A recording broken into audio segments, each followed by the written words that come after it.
সালাম আলাইকুম। গালের মধ্যে কি পান খাও? তো তুমি একটু আগে ওই বাচ্চাটাকে গালি দিছো কেন?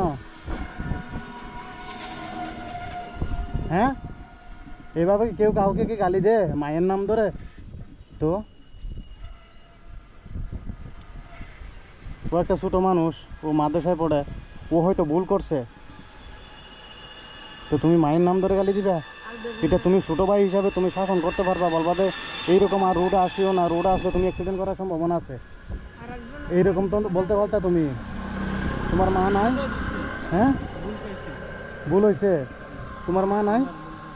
আচ্ছা, তোমার মাকে যদি এরকম কেউ গালি দেয় তোমার কেমন লাগবে বলো তো? বলো, তুমি বলো, তোমার খারাপ লাগবে না? এদিকে তাকাও, তোমার খারাপ লাগবে না?